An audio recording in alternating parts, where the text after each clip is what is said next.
Hola, ¿cómo están? Sean bienvenidos a este canal. Mi nombre es de verdad Bulpes. Si yo les dijera que se creía hace mucho tiempo que la vida surgía de cosas inanimadas, o sea, cosas sin vida, ¿me creerían? No lo sé, tú dime. ¿Tu respuesta es no? Déjame decirte que sí. Hace mucho tiempo se creía eso. A esta creencia se le conocía como la teoría de la generación espontánea o también la biogénesis. Esta creencia surgió en la antigua Grecia, allá por el siglo V a.C. Era una teoría materialista. Los precursores de esta teoría fueron griegos.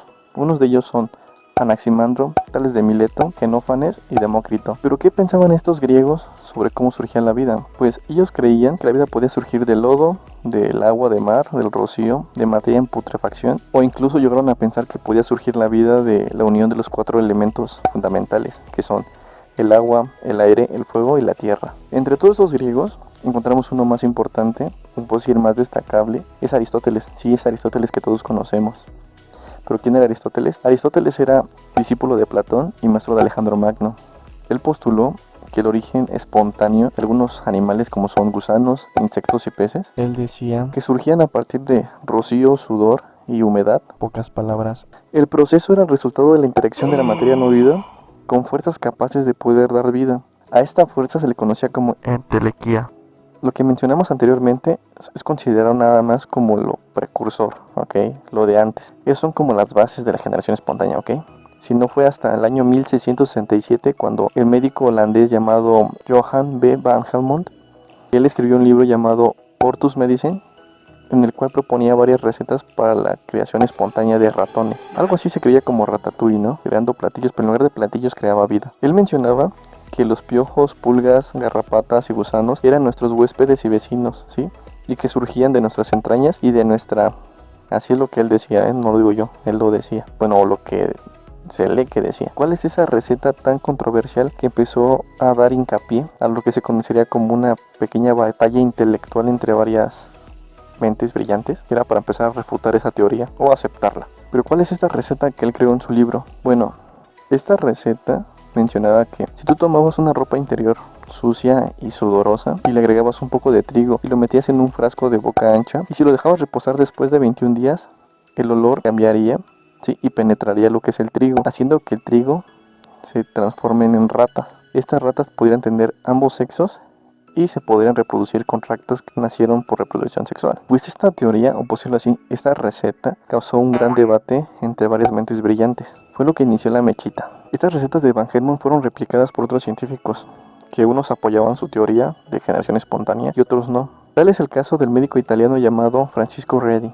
Así es, en el año 1668. ¿Pero qué hizo este médico? Hizo un experimento para demostrar que las larvas de mosca no surgían de la carne por generación espontánea. ¿Pero en qué consistió su experimento de Francisco Redi? Bueno, lo que hizo fue tomar 3 frascos iguales del mismo tamaño. En el primer frasco colocó un trozo de carne y lo cerró herméticamente. En el segundo frasco colocó otro trozo de carne y lo tapó con una gasa. Y en el tercer y último frasco colocó un trozo de carne y no lo tapó ni nada. Pasado de unos días, se dio cuenta que en el frasco que estaba cerrado herméticamente, la carne no había presencia de gusanos o moscas, pero ya estaba podrida y tenía un mal olor. En el segundo frasco observó que encima de la gasa había huevecillos de moscas y pues moscas. Y en el tercer frasco se dio cuenta pues que había presencia de larvas y moscas. ¿Pero qué pasó con esto? Pues se dio hincapié a empezar a refutar lo que era la generación espontánea. A finales del siglo XVII surge un artefacto que facilita la vida para comprobar esas teorías, ¿no? Así es, surge el microscopio por Anton van Leeuwenhoek. Él perfeccionó el microscopio óptico, permitiéndole observar a él, porque es un experimento, pequeños microorganismos que se pueden reproducir fácilmente en gotas de agua sucia. Aquí arriba les dejo el enlace para que la piquen ahí y vayan a ver el experimento que hicimos con agua de musgo. Y también les explico un poco qué son los musgos. Bueno, volviendo otra vez al tema, cuando hizo Anton su experimento con agua sucia, se dio cuenta que había microorganismos. Estos microorganismos podían aparecer súbitamente en esta gota de agua o multiplicarse, por decirlo así. Pero en lugar de que este experimento o este aparato viniera a detener la problemática de la teoría de la generación espontánea, al contrario, ¿sí?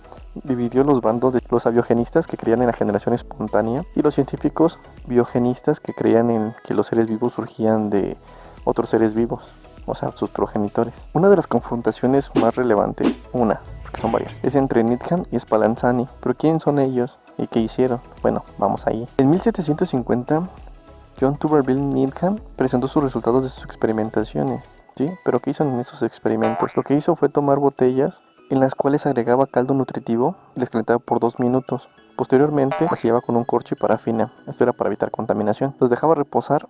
Él defendía la teoría de generación espontánea, ya que él decía que cuando calentó el caldo a una temperatura tan elevada que podía matar a cualquier organismo presente en el caldo, esto era imposible que aparecieran seres vivos, ¿no? En cambio, su caldo había presencia de microorganismos. Entonces él atribuía esto que era a causa de la fuerza vital. Como todo tiene su yin y yang, su bien y mal, pues ya saben, ¿no? Sus pros y contras. Entonces surge Lázaro Spallanzani. Pero ¿qué hizo él? Él lo que hizo fue replicar sus experimentos de Needham. Lo que modificó fue primero llenar las botellas con el caldo nutritivo, sellar las botellas, hervir esas botellas, el caldo, mejor dicho, dejarlo reposar por unos días. Posteriormente, cuando él iba a observar sus caldos, no encontraba ningún organismo vivo. Esto lo llevó a razonar que los organismos que encontró en el caldo Needham de él fueron a causa de que penetraron por el aire en los poros del corcho. Bueno, pero este duelo entre Spallanzani y Needham resolvió todo. No, al contrario, la comunidad científica estaba muy confundida.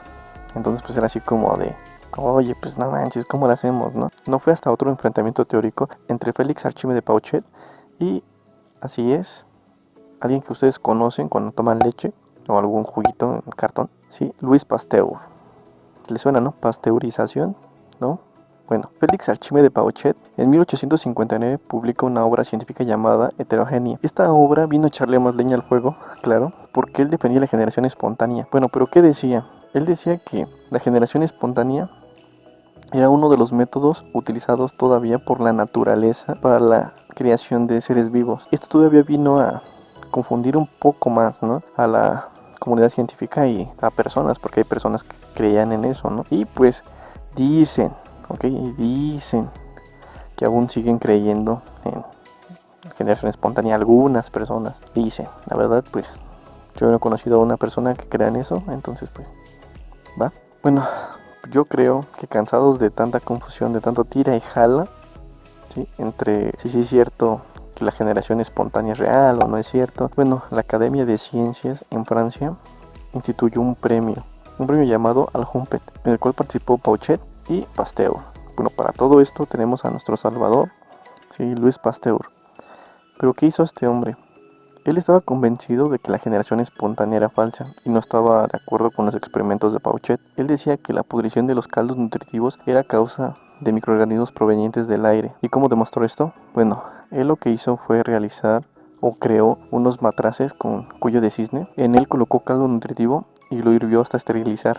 Posteriormente observó que no había pudrición del caldo nutritivo y que los microorganismos se quedaban atorados o pegados en el cuello de cisne. Para comprobar su teoría, lo que hizo fue romper el cuello de cisne del matraz y dejó que el aire pasara directamente al caldo.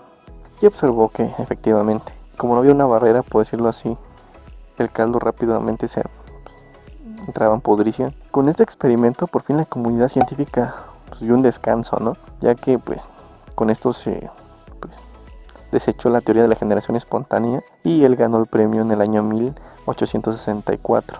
Lo logró, señor. ¿Lo logré? ¿Lo logró? ¿Lo logré? Lo logró. Lo logró, señor. Lo logré. Lo logró. Aparte, a él se le agradece la pasteurización. Gracias a esto es posible que la comida dure más tiempo, ¿no? Bueno, sin más, espero que les haya gustado. Y pues, saben, ¿no? Suscríbanse, por favor, pues, para poder hacer más contenido. Y pues si pueden recomendarme, bueno, para alguien que quiera estudiar biología o alguien que esté interesado en cosas así relacionado a biología, pues pueden recomendárselo, ¿sí? Suscribirse o darle un pulgarcito, ¿sí? Para que pues podamos hacer las cosas un poquito más brillantes. Y de antemano muchas gracias para los que se quedaron al final y pues nos vemos. Bye.